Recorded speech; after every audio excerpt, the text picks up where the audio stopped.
stuck here. The cops won't bother me. Yeah, the Vstrom makes a really good bike. And I like the gas tank. The gas tank door anyway. And it's a fuel injected bike, so it starts right up even in the winter. Some of the things that would improve the Vstrom, you know, I do like the Vstrom, but there's quite a bit I would probably do to improve it. Let's see, the looks definitely needs a complete change. Even the new ones look like ass. They're not very good looking. The miles per gallon, I wish it was improved, but being a V-twin, you can't really ask for that. I wish luggage was standard on it. I wish center stand was standard. The digital or the dash, I don't know what the new ones look like because I've never ridden a new Vstrom, but I do wish it was a touchscreen speedometer with GPS and miles per gallon calculation, Bluetooth connectivity, you know, just a more technological sort of speedometer, because you know the technology is already available on a lot of bikes. Another thing I would really like to see in the Vstrom is the keyless sort of startup. I wish I could just keep my key in my pocket. Wow, that guy just honked, scared the living shit out of me.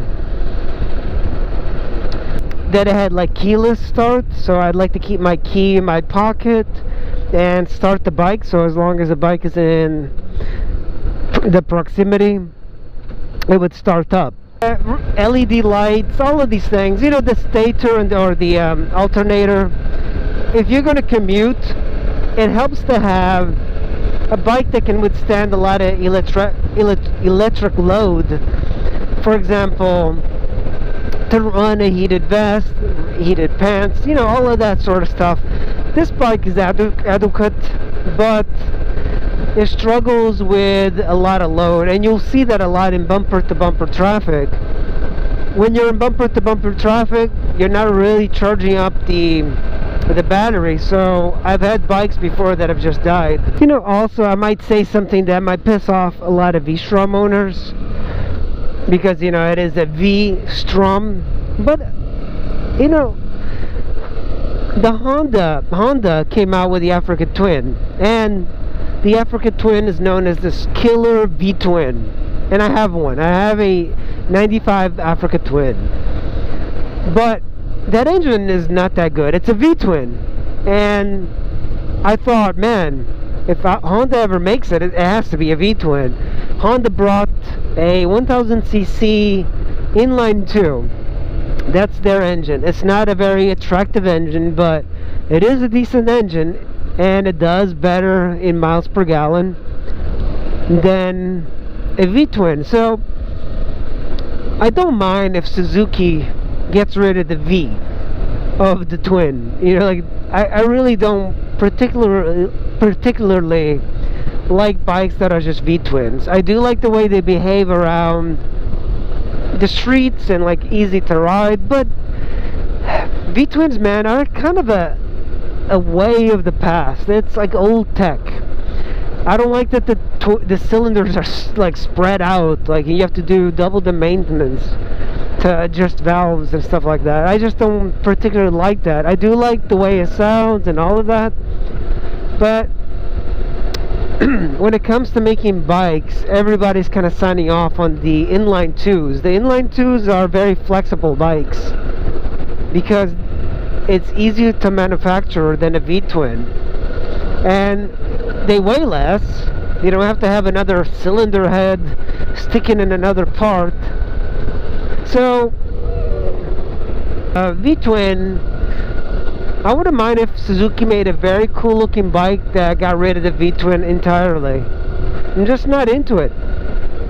You know, also keep in mind that I love the Vstrom, but I probably wouldn't buy another Vstrom just because, you know, I've ridden this one for like 50,000 miles. I don't need to revisit that. Oh, that's another thing I really would like the Vstrom to have.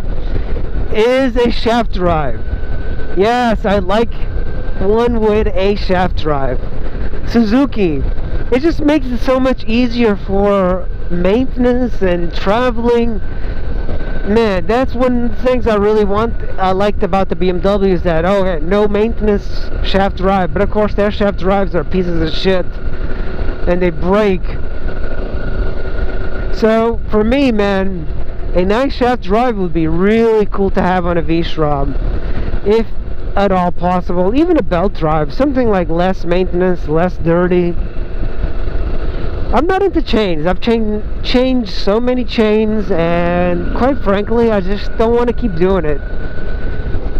For me, a shaft-driven bike would be great by the Japanese manufacturers. I think right now there's only like a few that make shaft drives. Of course, there's the BMWs. There's the Yamaha Tenere. There is the Triumph Tiger 1200. What else? There's like Moto Guzzi's, but I'm not into those. I want something reliable. Current person, like any younger people, are not. They're just not buying Harleys. They're so shitty, man, and expensive, and everything you get for it. Like, you have to sell people on the marketing of Harley, and people are not falling for it. Alright, man, thanks for listening to me ramble, and I will see you in the next video. Thanks for watching, guys.